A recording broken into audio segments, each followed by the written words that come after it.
by the hackers known to be use of skimming devices, that is, having a dummy keyboard or putting some pinhole cams over the ceiling to capture the ATM pins which are being typed in by the innocent victims during their money transfer or money deposit transactions.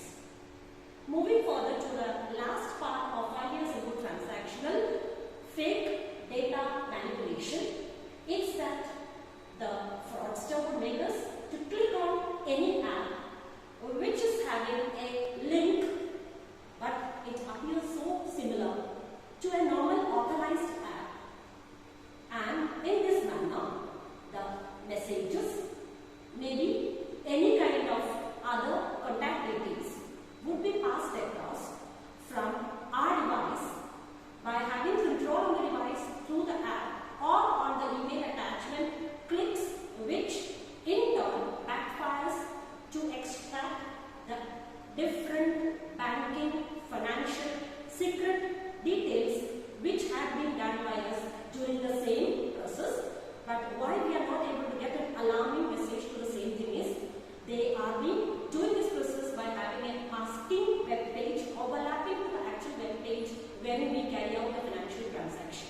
Now, getting to know about what was happening 5 years ago, we are currently aware and we have taken precautionary messages and mechanisms so that we will never be getting attacked on these kind of issues which were the ones which are already being known to the public. But the fraudsters are so smart. What they have done is, currently they have come up with new varieties of tricks and tactics which, as stated here, you can see that they came out with a new scenarios wherein the first one is very strange. It's known to be the UPIs which we are using for any kind of banking app transactions such as Google Pay, Phone Pay, etc. They have also been tried a facility in which through this app, by installing some other kind of additional apps such as MyDesk or AnyDesk, they would be able to use a permission which could mirror or take an image of your screen and telecast it on their screen and view all the different banking usernames and passwords entered by the innocent users of any of these apps. Proceeding to the next one, it is that we were never knowing that the SIMs which are registered on our names can also be made to get duplicated. We call it as SIM swapping fraud activity by having a additional as exactly the same to our SIM created by a hacker without our knowledge by misusing the different Aadhaar, PAN and registration details which you have given to any of these service providers during the time at which you have asked for a new SIM card generation. Proceeding to the next one, which is much more shocking, is that your mobiles can also get cloned. It's not that only the screen mirroring which I have explained first, it's that the full data which is available on one mobile can just get ditto copied to another mobile by scanning the QR code of your mobile and making it available to another device. QR to QR of two different mobile devices get synced together, and the data from one mobile can be overseen by the next device so conveniently by just having the invocation of an app. Towards the last, it's that we at present are actually managing most of our secret, delicate financial transactions just by relying on one single OTP verification code which is being sent to our mobile numbers, the time at which any kind of debit credit transactions have to get carried with your net banking or its normal online banking system or through any apps. But you could see that these OTPs which are being sent to your mobiles to successfully authorize any kind of electronic debit credit transactions can also be forwarded to another mobile parallelly at the same time, and the fraudster could use these OTP numbers along with the screen mirroring to capture all your financial transactional details and on behalf of you hack your data and carry out same transaction on your bank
only the toll-free numbers to get contacted related to any of the delivery aspect of delay or missing of any of your delivery of items which you are anticipating and excited to receive. Toll-free numbers are generally having the start of their digit combinations of 1800 and never search for any of these customer care numbers from the internet, which was a mistake of mine, and I became a victim of some of these kind of fraudulent transactions. So the risk through which I had gone is that a real case that the fraudster was actually trying to get access to my mobile by installing the mobile app just because I called on a number which was available over the Google search engine to get connected to the Amazon delivery agent to know whether the item is not shipped or what is the reason for it to get delayed for its delivery. The fraudster, without my knowledge, could install the desk app which is known as ALS, which did the mirror of my mobile screen seen by him over the internet. He got the remote access of the full mobile device of mine, started transacting even though I was on GPay and making the transaction to make a penalty payment for him. He could see through the PIN on behalf of me.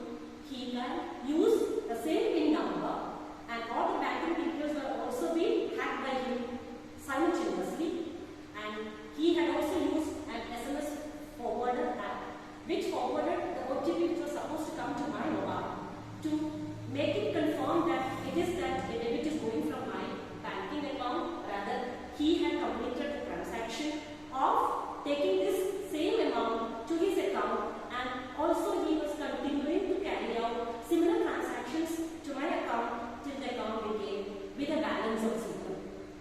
Right? So please don't be a victim of any of such act henceforth. I, on behalf of all the community of different customers who were the victims, plead to you all that never ever have any kind of such attacks on your banking websites or your bank related apps henceforth. So let's have some preventive measures for it. Any ATM withdrawals have to be carefully managed. Any kind of swapping which you are doing of your debit credit cards of POS, that is for groceries or any shopping, be vigilant on which device you are carrying it out. When you are proceeding with online transactions of e-banking or net banking, be vigilant that your usernames and passwords are never being hacked. Coming to the domestic international transactions such as airline or rail bookings or any other hotel reservations, again the same thing has to be taken care. Coming to the different contactless transactions such as QR code sensing through any mobile app or from one mobile to another mobile in terms of scanners or QRs, be very, very careful. And now, I, the victim, had been encountering this fraudulent attack using the GPay UPI app. So I again place it on record and make a humble request to everyone that be very careful to make your any kind of app related financial transactions only by linking with your bank account which is having the lowest money, so that even if you are hacked, the only one account which is linked to that app will be the one which will be encountering this fraud attack, and only the money which is left out in that bank only will be used by the respective fraudsters. They will never continue with the similar transactions as similar to me, who had a GPay in which I had connected 3 different banks, even though I was trying to debit the money only from one of the bank, because PIN number of mine was same across other 2 banks which were also connected to a GPay. It was so easy for the fraudster to get access to the other 2 banks simultaneously, and he had masked all these activities by just giving a runtime error to my app, which just took 10 minutes to carry out all these transactions, and all these 3 banks were emptied by the respective fraudsters. So herein, let me proceed ahead with the cooperation of all my student volunteers to picturize the same thing in much more practical way. Thank you, one and all. Today I am here to continue and tell you about what are the different risks in mobile banking, practical tricks and tactics. So let me start with the first one, that is the different apps that are social media apps provide us. We might have seen different ads on Facebook, Instagram, YouTube, or even other Twitter, then LinkedIn. All these apps have different ads. But do we really know that they are safe? We feel attracted by looking at the different dazzling pictures over there. We tend to click and buy those. But are they really safe? Are those links really reliable to click them on? We need to think about that. Second is the different URLs that are, when we search something on Google, we tend to click on anything that provides us with information. We don't really know if it is safe. So, whichever website has the HTTPS is a safe website, and the website which has HTTP is a unsafe website. The next one is OTP code. Whenever we are working onto an app or any other thing, we need OTPs to generate our login entries, right? So, OTP is a very must, and it is a one-time password. If a phone is hacked or it is mirrored, a one-time password can be taken by someone else, and our personal data can be leaked, or the data which is there on the app can be leaked. SMS fraud. This is nothing new, we know. We all have been having different messages by the banks or some users, we don't know. But whenever we click, we don't know what's behind that, what is the main purpose of sending us those SMS. Different people have different attempts through it. Thank you.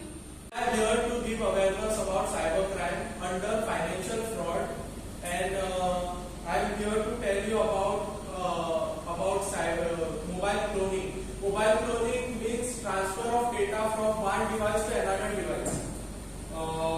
So we have used an app which is known as Clone Phone. Here you can see it is Clone Phone, means cloning phone of transfer of data from one device to another. So now me and my co-presenter are here to present how cloning is done through this app. So let's start. So whatever we want to transfer in my phone, we will transfer through this app.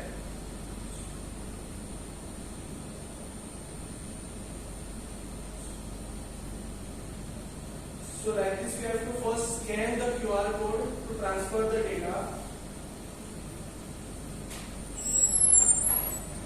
After scanning, it will get connected to each other. It takes bit time. So now you can see what apps, what contacts, messages he can transfer from his device to my device.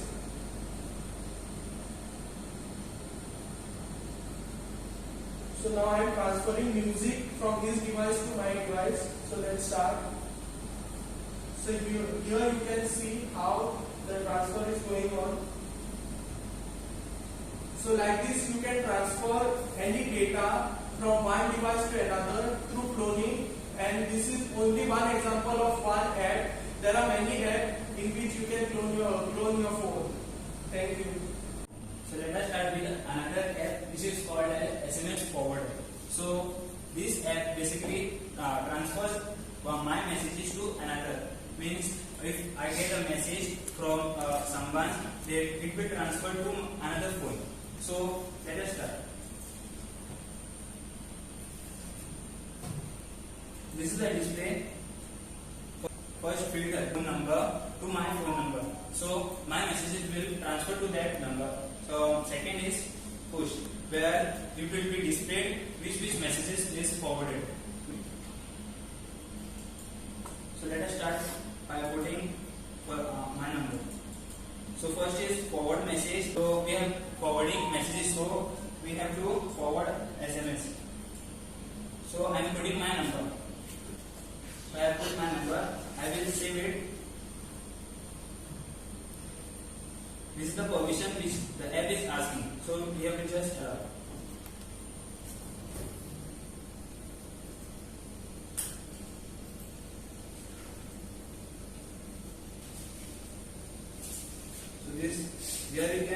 one filter.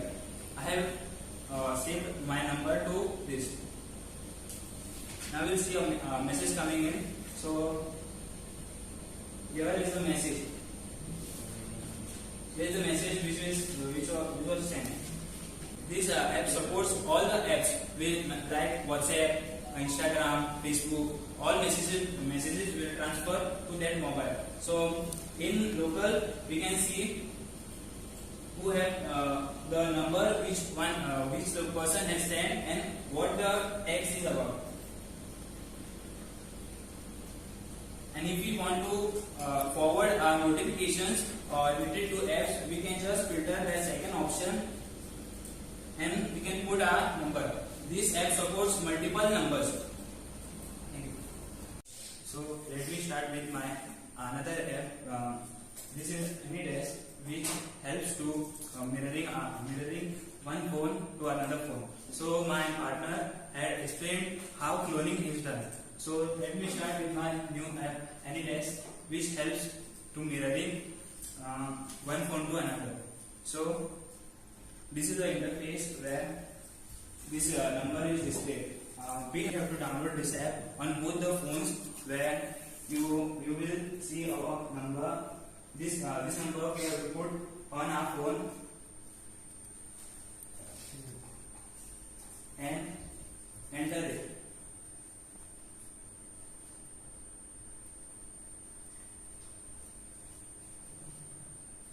So here permissions will come. So we have to just accept it.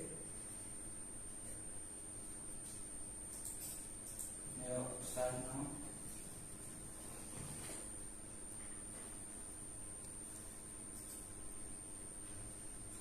Now this phone is mirrored on my phone. So you can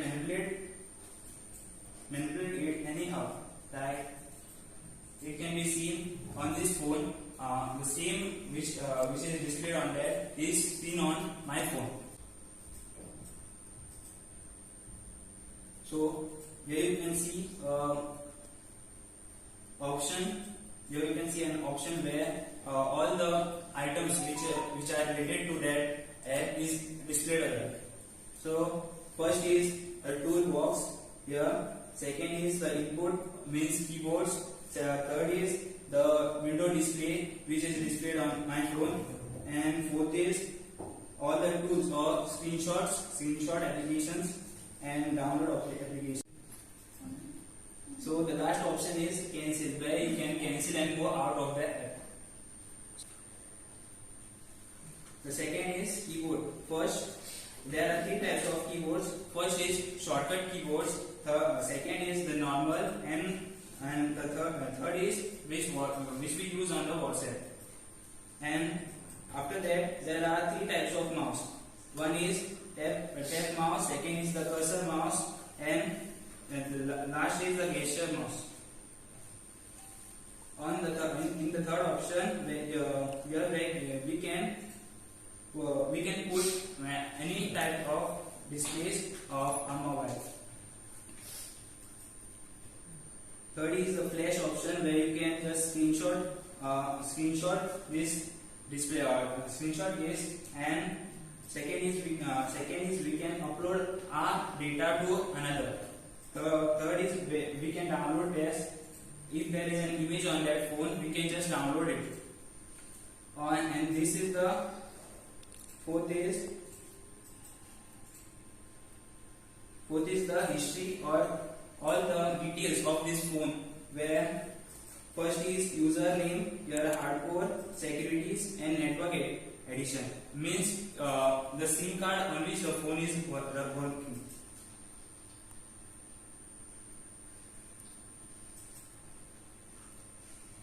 The icons which are colored in blue will only work. The rest are premium version. And the last is we can record our screen. Means what is displayed on there, we can just record it.